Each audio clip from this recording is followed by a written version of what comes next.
The chamber was built to make visitors feel small, a massive dome of crystalline material that showed the stars beyond. With representatives from 3 of the galaxy's oldest empires seated on platforms that rose high above the floor, where humanity's delegation stood president. Sarah Chun looked up at the 3 alien faces staring down at her with barely concealed contempt. Ambassador Thrallax of the Voquin hegemony. His scaled features twisted in something like amusement. Empress Voice Kalthara of the Thracian Empire, her multiple eyes blinking in patterns that Chun's translator interpreted as disdain. And the hovering crystalline form of Negotiator Vexim from the Calvarian Collective, pulsing with colors that meant impatience. 3 months, that's how long these negotiations had dragged on. And Chun knew exactly where they were heading.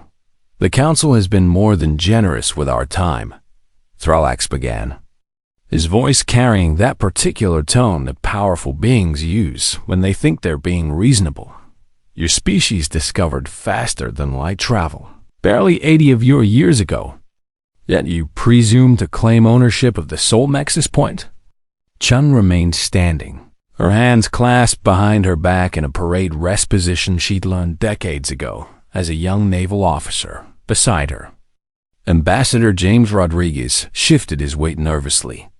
But Chun had warned him this moment would come. The Soul System is humanity's birthplace, Chun replied, keeping her voice level. We've claimed no territory beyond what we've colonized and built with our own hands. Hands, Kalthara interrupted, her translator making the words sound like an insult. Yes, you have those, don't you? Useful appendages for a species that only just learned to reach beyond their own atmosphere. Tell me, President Chun, do you know how long the Thracian Empire has traveled the stars?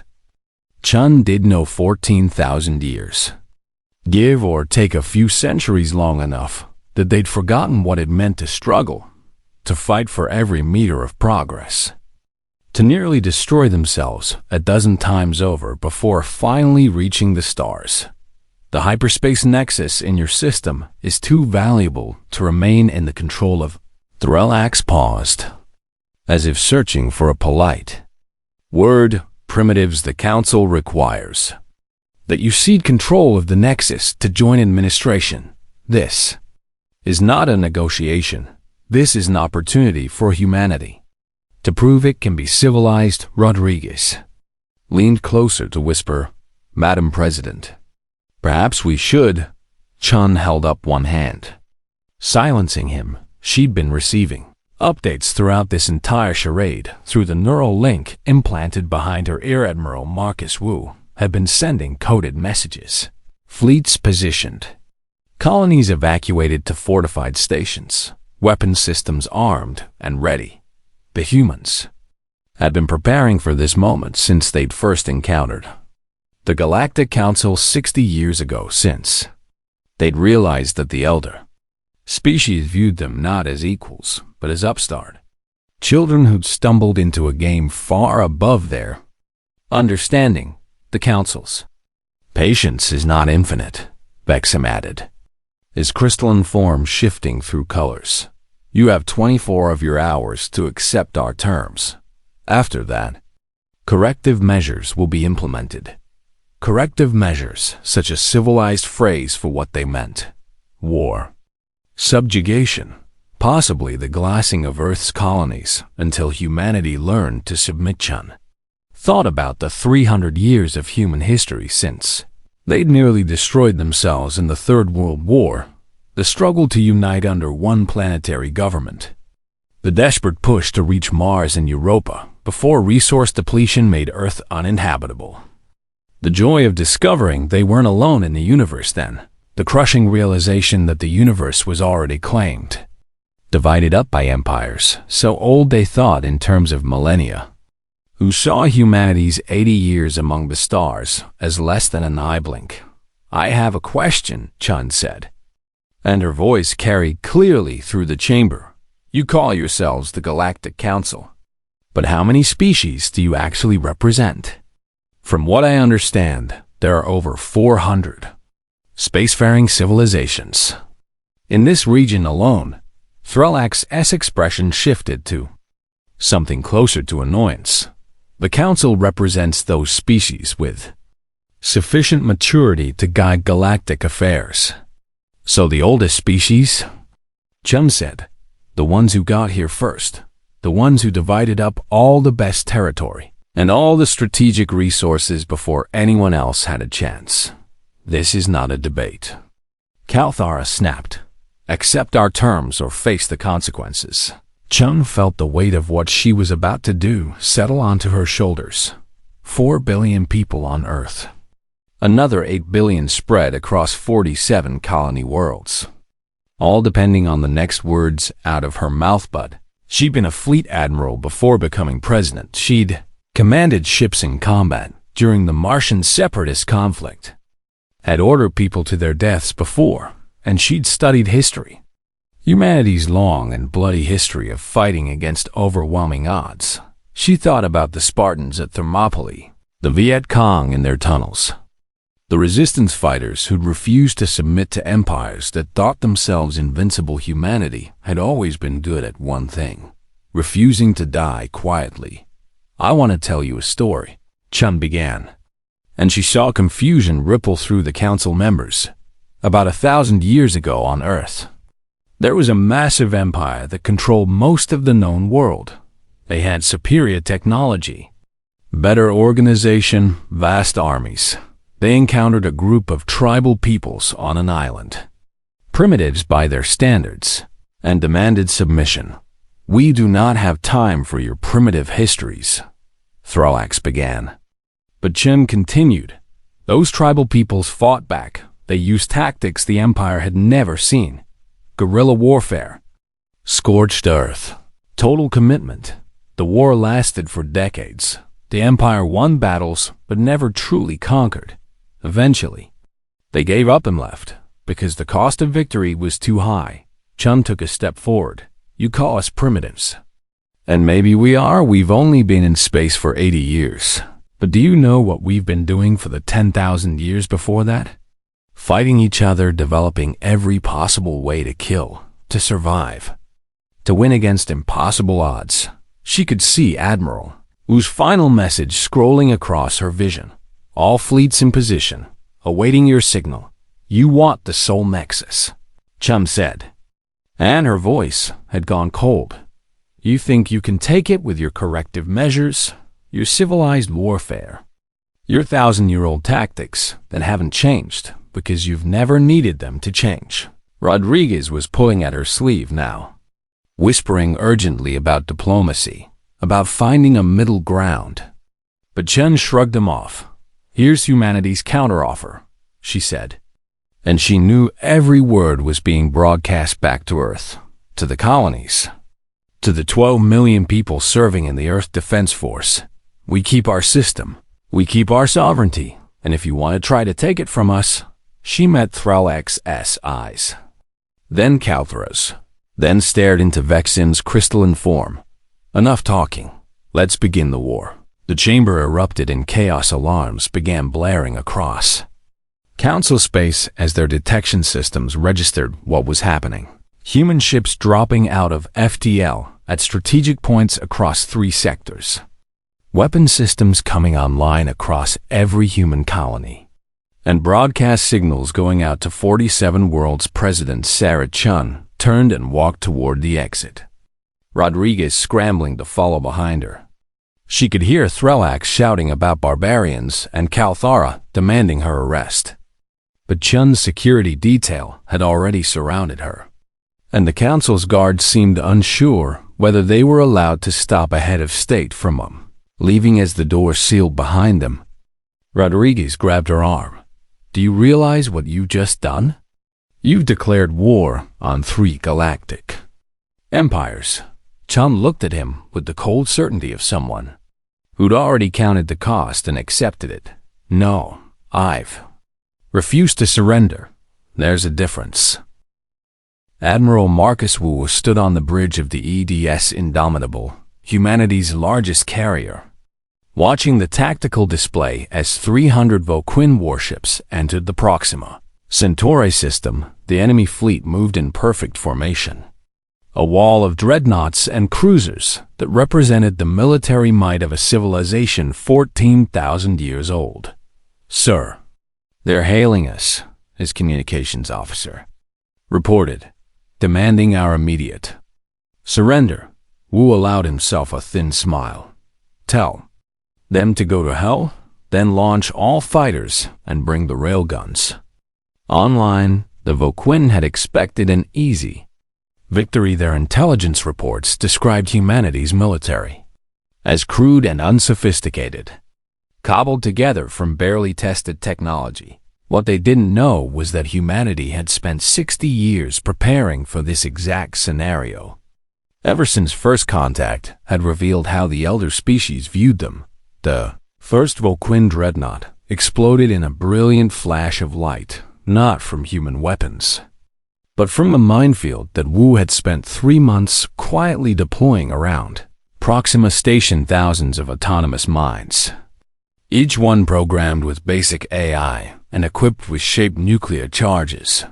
"They're breaking formation," the tactical officer shouted, attempting to identify the mines.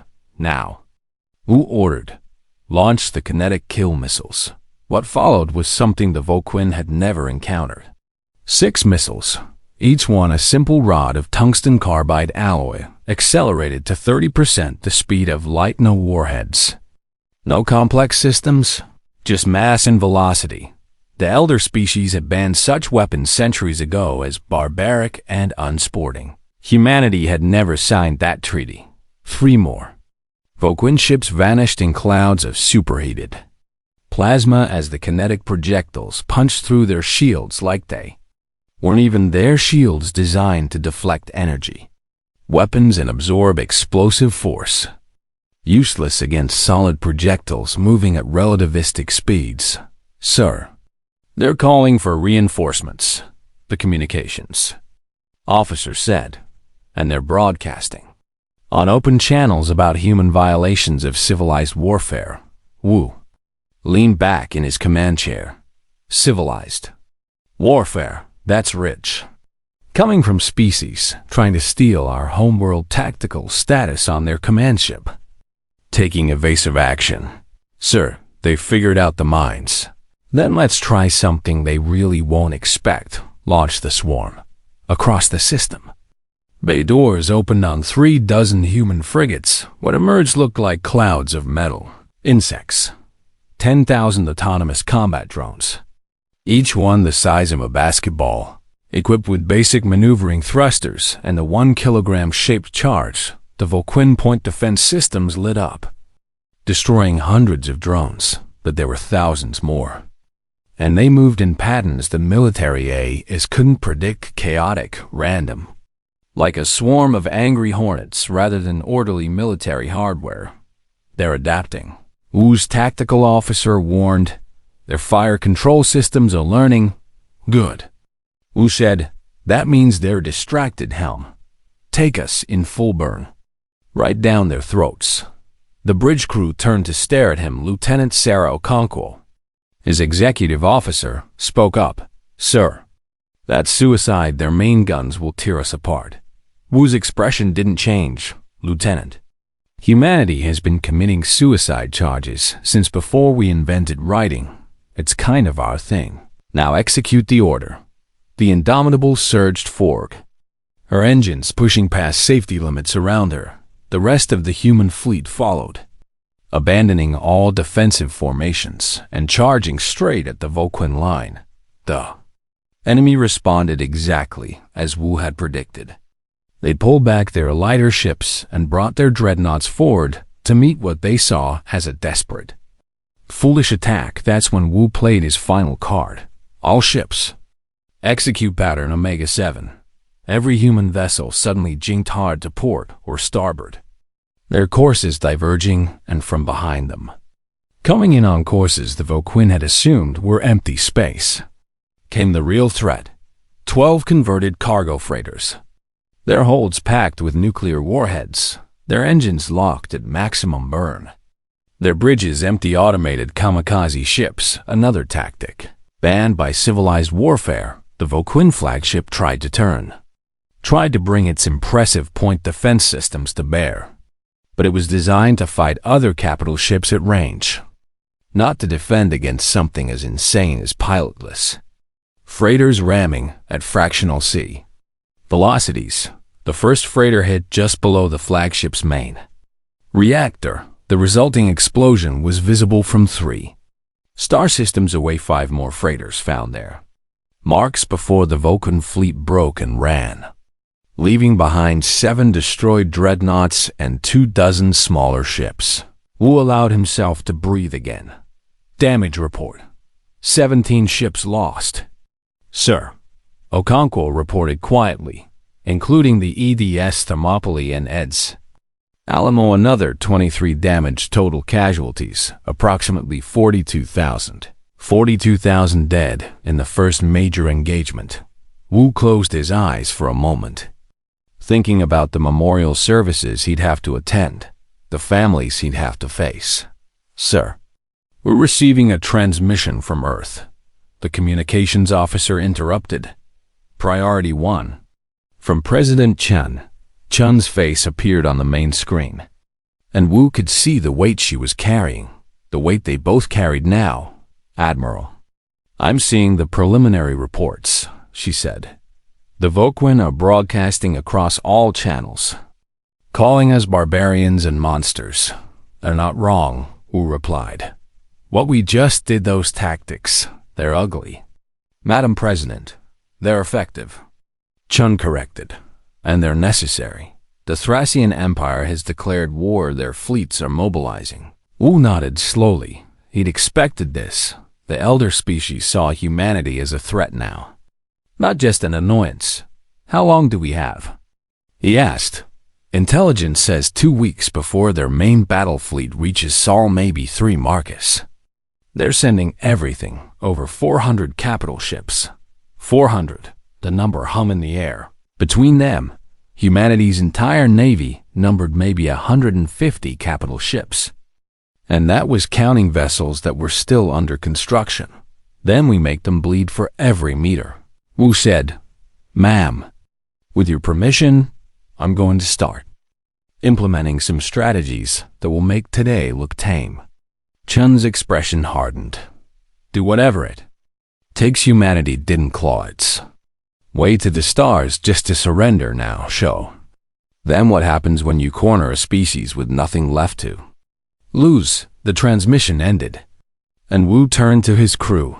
They were young, most of them born after first contact, raised on stories about humanity's place among the stars.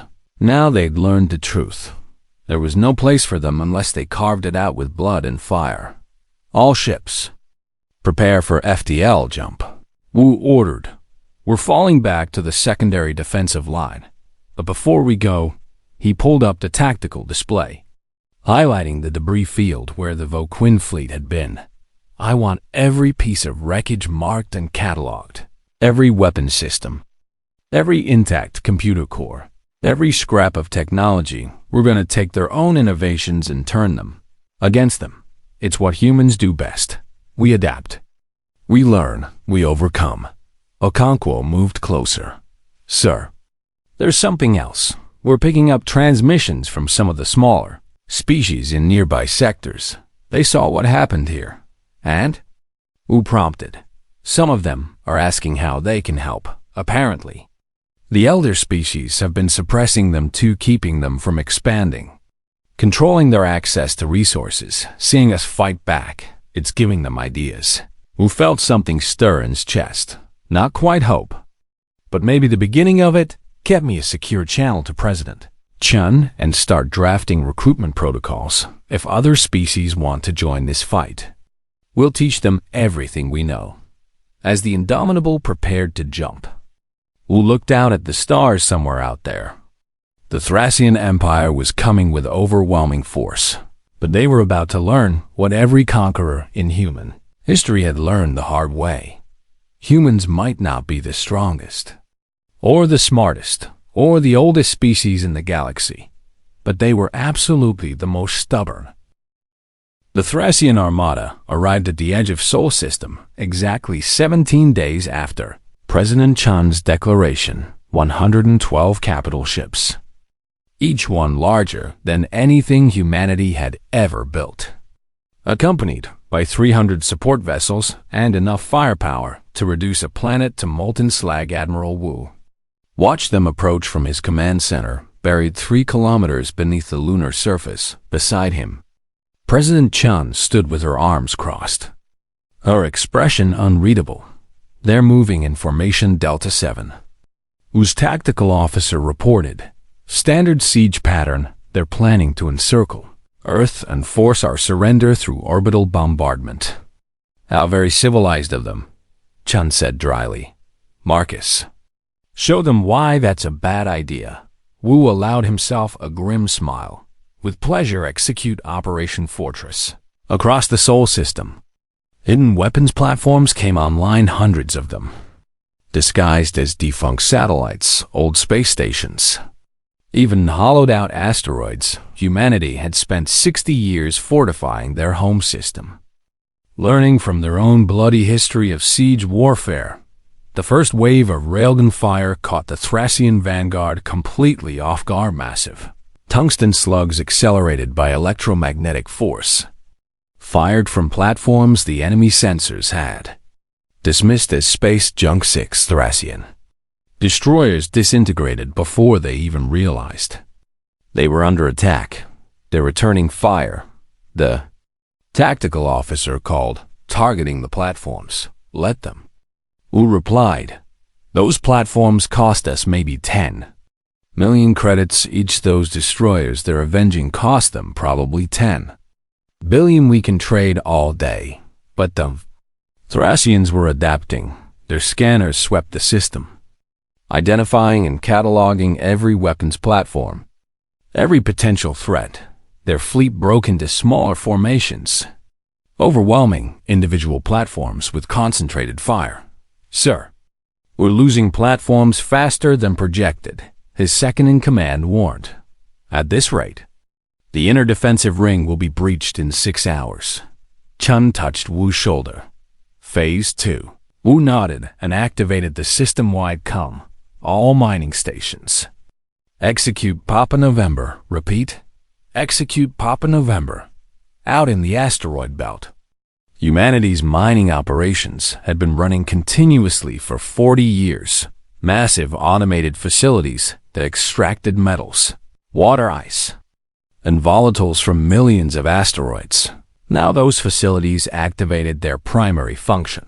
Siege warfare asteroids began moving, not the small ones, but kilometer-wide rocks with mass driver engines attached, accelerated over weeks and months to tremendous velocities, now aimed at carefully calculated intercept points.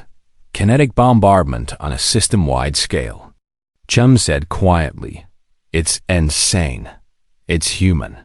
Wu corrected, "We've been throwing rocks at each other since before we discovered fire. We've just gotten better at it." The Thracian fleet detected the incoming asteroids and began evasive maneuvers, but changing course for ships that massive took time, and the asteroids were already moving at velocities that made collision inevitable for dozens of vessels.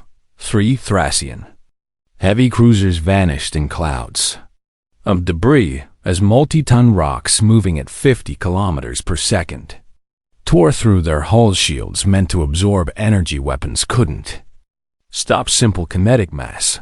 But the Thracians had brought enough ships to absorb losses. They pressed forward, and soon their main battle fleet was approaching Mars orbit. "Time for the really crazy part," Wu said.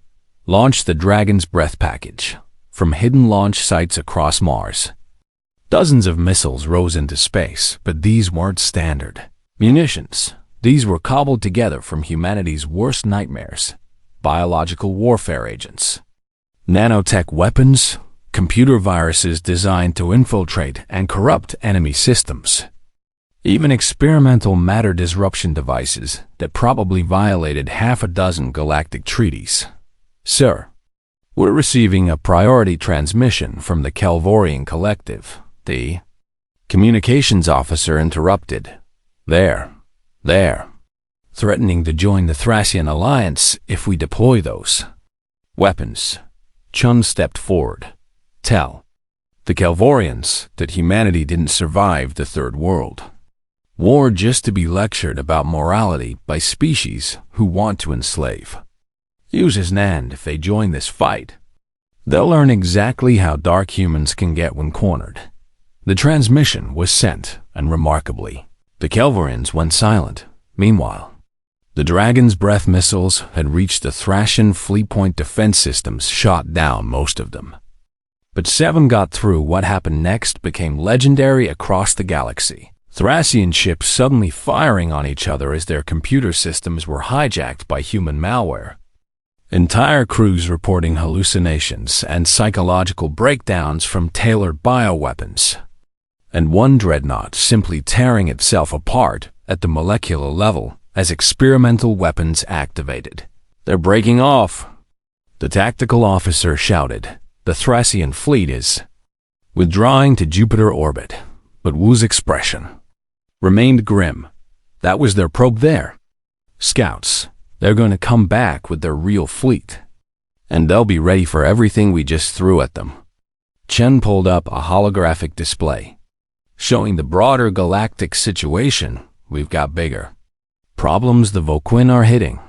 Our colonies in the Outer Rim, they've glassed new Shanghai colony and are besieging Endeavor Station. Wu stared at the display. Over 2 million civilians on New Shanghai, gone in nuclear fire. We need to respond, he said quietly. We need to show them that attacking our civilians has consequences.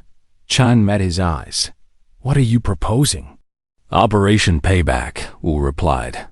We take the fight to their home systems, hit them where they live, make them feel what we're feeling. That will require pulling ships from our defensive lines, Chun pointed out.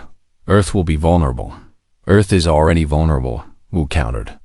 Ma'am, we can't win a defensive war. We don't have the numbers. We don't have the resources, but we can make this so painful, so costly, that they decide the Soul Nexus isn't worth it. Chun was silent for a long moment in the background. Status reports continued flowing in. Casualty numbers, ship losses, munitions expenditure. Every number a reminder of the price humanity was paying. There's something else. Wu continued. Our special forces teams have infiltrated enemy supply lines. They're using tactics from our own history, guerrilla warfare, sabotage, psychological operations. The elder species don't know how to fight that kind of war. He pulled up reports from the front lines. Voquin supply convoys ambushed by human raiders using hit-and-run tactics.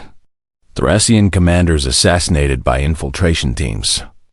Enemy communications compromised by human cyber warfare specialists. They fight honorably. Wu said, according to rules established 10,000 years ago, the humans we fight to win will use any tactic, any weapon, any strategy if it means survival. Chun turned back to the holographic display. Soul System showed as a bright point surrounded by enemy red, but there were small green dots too. Allied species. Minor civilizations that had seen humanity's resistance and decided to join the fight. Do it, she finally said. Launch operation. Payback, but Marcus. She fixed him with a hard stare. Make sure they remember this. Make sure every species in this galaxy knows. Humanity doesn't start wars. But we sure as hell finish them. Wu saluted. Understood. Madam President. As Chen left the command center, Wu turned back to his officers. They looked exhausted, traumatized by 6 weeks of continuous combat, but they also looked determined. All ships, prepare for offensive operations, Wu ordered. I want strike packages assembled and ready to jump in 12 hours. Targets are Voquin supply hubs and Thracian military installations. He paused, thinking about what he was about to do, carrying the war into enemy territory. attacking the homeworlds of civilizations thousands of years old. But then he thought about New Shanghai, about the 2 million humans who've been vaporized because they dared to claim a piece of the galaxy for themselves. And one more thing. Wu added, I want every strike broadcast on open channels. I want the entire galaxy to see what happens when you threaten humanity. We're not just fighting for survival anymore. Sir? His executive officer asked. Wu's expression hardened. We're teaching the elder species a lesson they should have learned a long time ago. There's always a bigger monster. And sometimes that monster is the one you created by pushing too hard. Out in space, the Thracian fleet was regrouping, preparing for their next assault, but they didn't know that 60 human ships were already jumping toward their rear positions, carrying crews trained in every dirty trick. Humanity had developed over 10,000 years of warfare. The elder species wanted a war. They were about to learn what that really meant. 80 months into the war, Commander Elena Vasquez crouched in the ventilation system of a Vulcan military complex, 5 light years from Earth, listening to the enemy commanders argue about how to deal with what they called the human problem. Her team of 12 Special Forces operators was spread throughout the facility they'd infiltrated 3 days ago, using forged credentials obtained through a combination of hacking and old-fashioned espionage techniques humanity had perfected over centuries of spying on each other. The humans have taken another 3 systems, one Vulcan officer was saying, his translator rendering his clicks and whistles into standard speech. Their tactics are unpredictable. They strike at civilian infrastructure one moment, military targets the next. There's no pattern, because there is no honor in their warfare. Another replied, they fight like animals. Vasquez smiled grimly. Humans had been called animals before, usually by empires that were about to fall. She triggered her calm, barely breathing the words, all teams, execute. On my mark, 3, 2, 1. 12 charges detonated simultaneously throughout the complex, not enough to destroy it entirely, but enough to cripple communications, knock out primary power, and create chaos. Vasquez dropped from the ventilation shaft. Her weapon, already firing. The Vulcan officers never had a chance to draw their own weapons.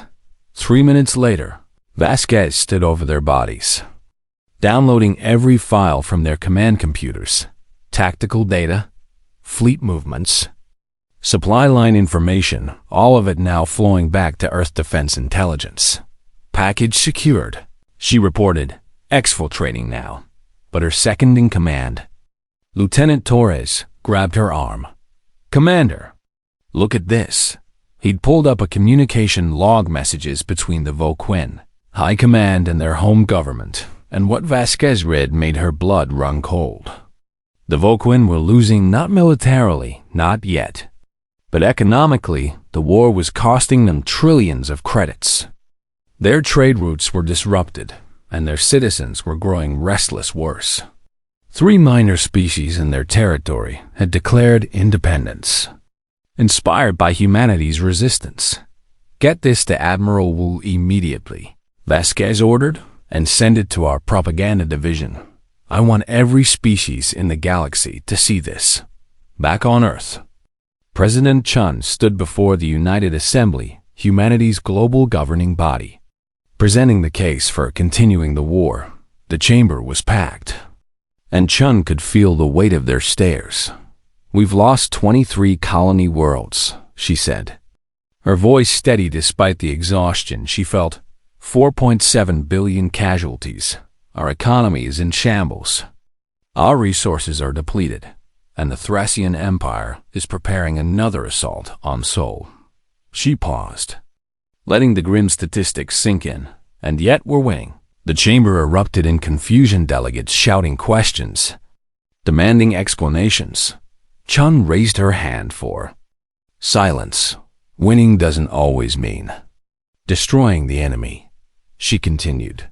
Sometimes It means making the cost of victory higher than they're willing to pay. The Voquin have lost 9 capital ships for every colony world they've taken from us. The Thracians have spent more resources in 18 months than they did in the previous century. She pulled up holographic displays showing economic data, intercepted communications, intelligence reports. The elder species thought this would be easy. They thought we'd surrender after the first major defeat, but we didn't. We kept fighting, kept adapting, kept making them bleed. And now, Chun's expression hardened. Now we're going to Admiral Wu has developed a plan, Operation Prometheus. We're going to strike at the heart of the Voquin hegemony. Not to destroy them, but to expose the truth. 3 weeks later, Admiral Wu led a fleet of 60 ships into Voquin home space. The defenders scrambled to respond. But Wu's forces had learned to fight like humans. Unpredictable, chaotic, willing to sacrifice anything for victory. But Wu wasn't there to conquer.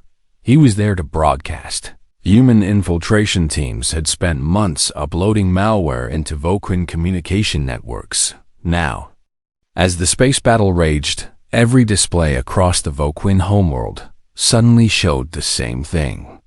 Recordings of council meetings where Voquin leaders discussed how to divide up human territory, documents showing they'd planned the war months before issuing their ultimatum, proof that the civilized elder species were nothing but imperial conquerors hiding behind diplomatic language. The broadcast went out across every channel, transmitted through captured relay stations. Impossible to shut down, and they didn't just reach the Voquin homeworld. They reached every species in the galaxy within hours. The galactic information networks exploded with outrage.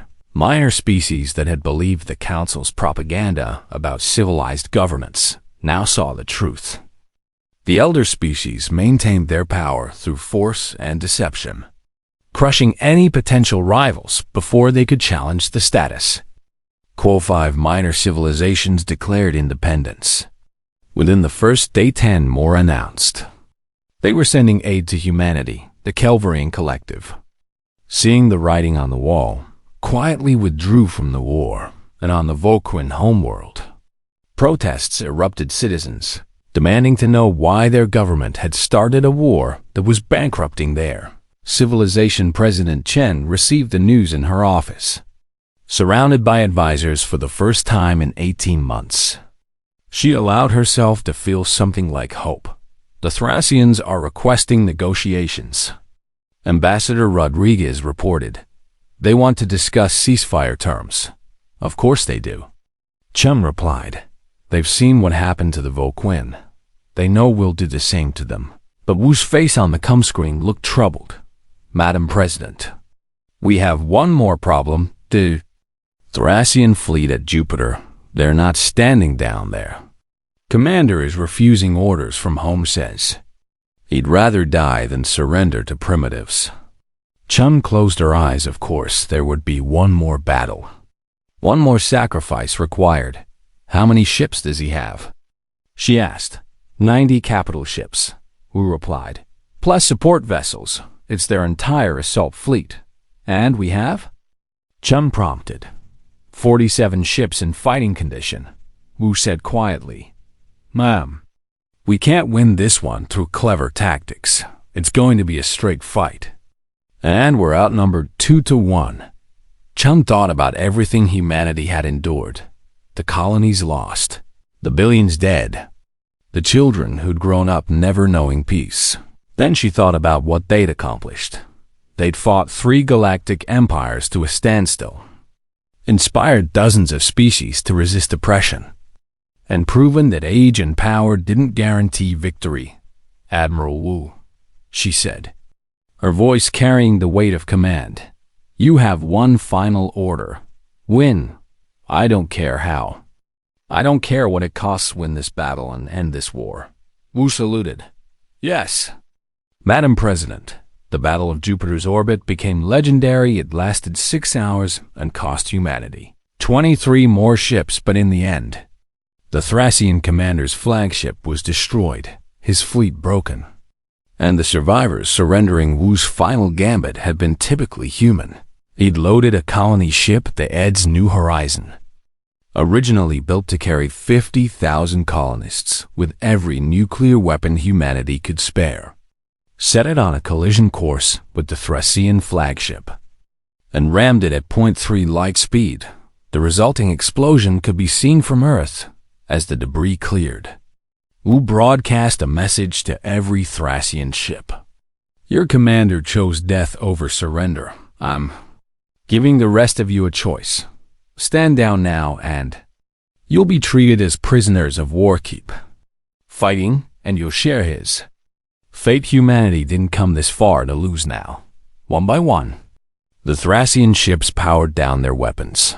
The war was over. Chun received Wu's report and allowed herself one moment of weakness. She put her head in her hands and wept for the dead, for the cost, for the terrible burden of victory.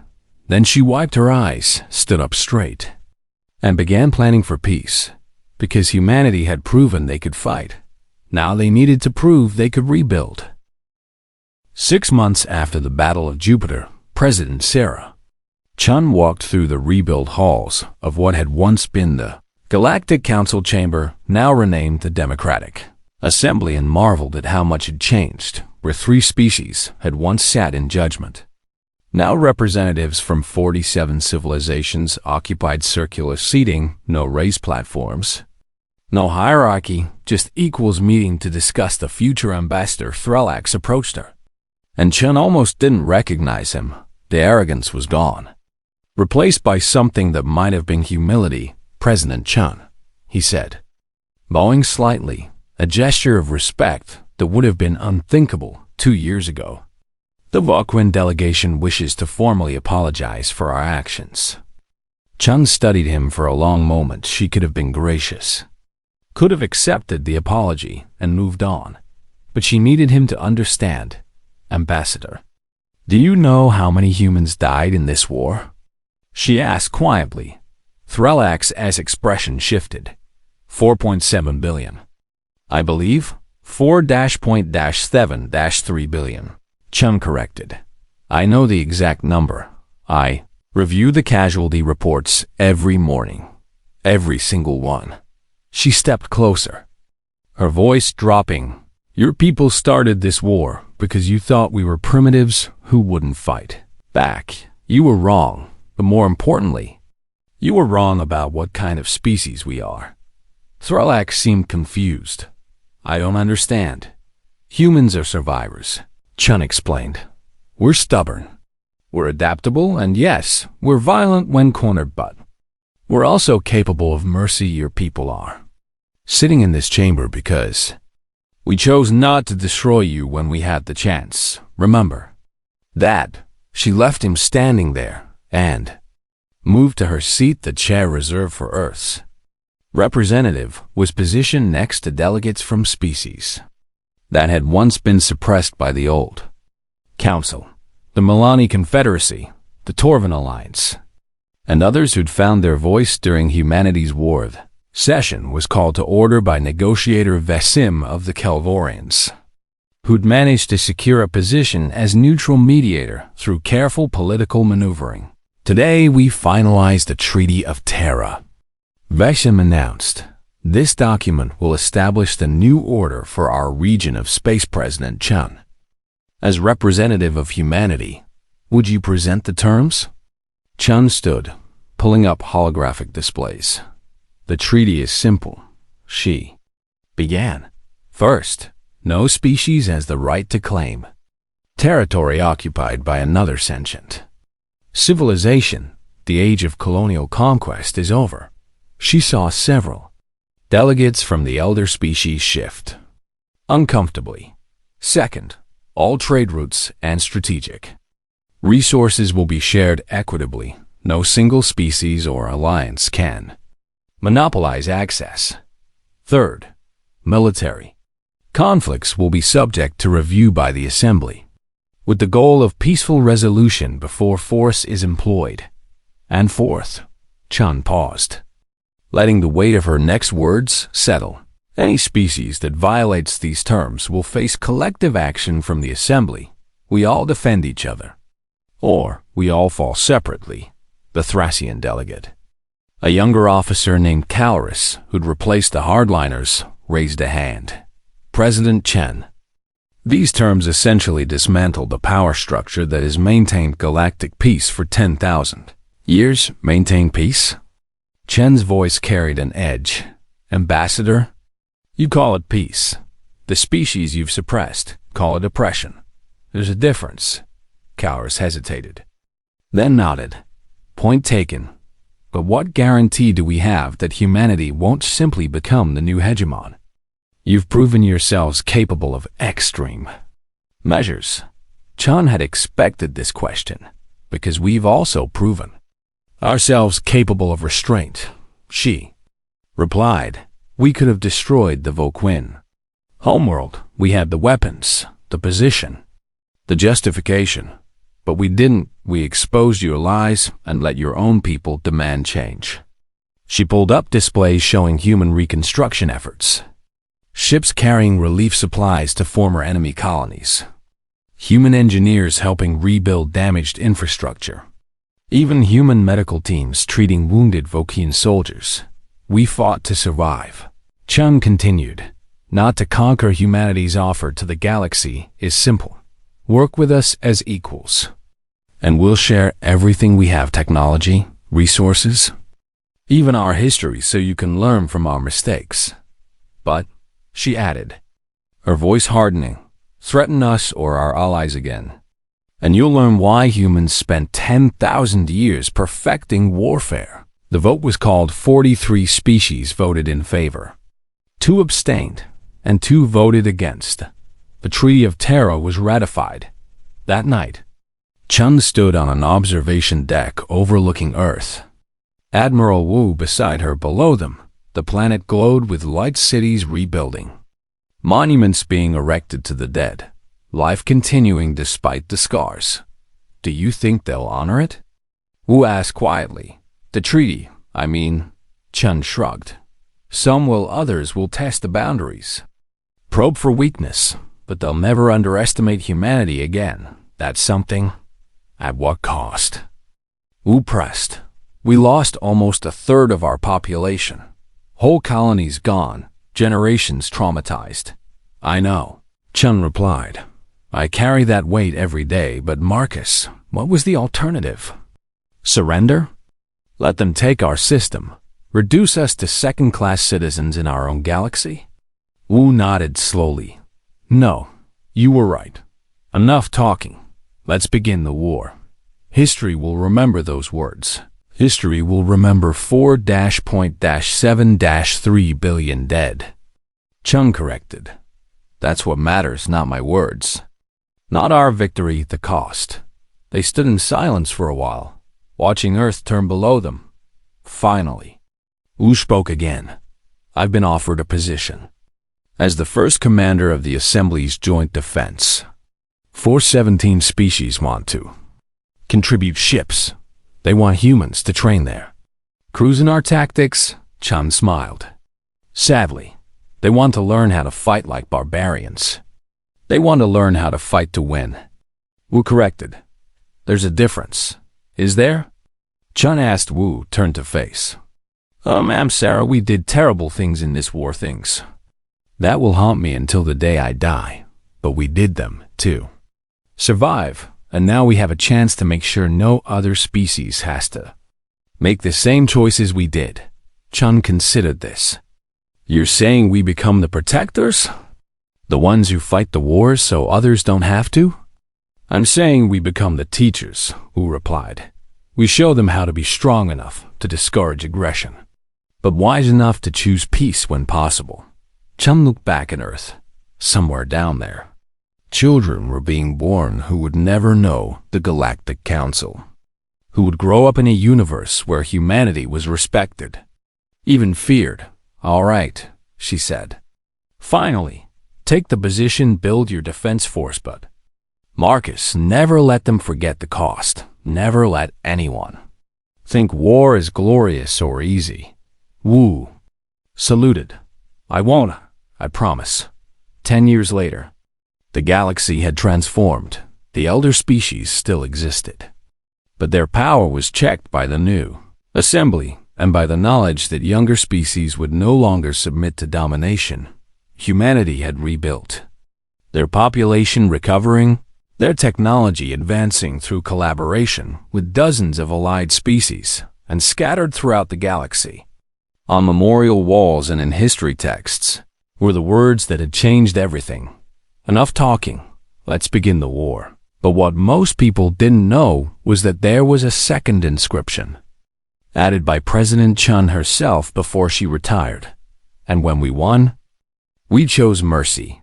In a classroom on New Earth, a human teacher stood before students representing 12 different species. Today's lesson was about the war, about humanity's role in galactic history. A young Voquin raised her hand. Teacher, is it true that humans are the most dangerous species in the galaxy? The teacher smiled. She'd served in the war, lost friends and family, carried scars both physical and psychological. No, she replied, we're the most determined. There's a difference. What difference? A Thracian student asked. The teacher walked to the window, looking out at the stars. Dangerous species destroy because they can, she explained. Determined species fight because they must, and when the fight is over, they build rather than conquer. She turned back to her class. Humanity didn't want a war. We wanted to be left alone to grow and explore. But when we were forced to fight, we fought with everything we had. And then, when we won, we extended our hand to our enemies. That's the real lesson of the war. Not that humans are fierce warriors. Though we are not that we're clever tacticians. Though we proved that too. She looked at each student, making sure they understood. The lesson is that strength without compassion is tyranny, and compassion without strength is vulnerability. Humanity found the balance, and that's what we want to share with the galaxy. As the class ended and the students filed out, the teacher remained at the window. President Chun's final words, spoken at her retirement ceremony, echoed in her mind. We survived by refusing to quit. We thrived by refusing to become what we fought against. Somewhere out in the galaxy, new threats would eventually arise. Ambitious species, resource conflicts, ideological differences. But this time, when the talking ended and the fighting began, humanity wouldn't stand alone, and the galaxy was better for it.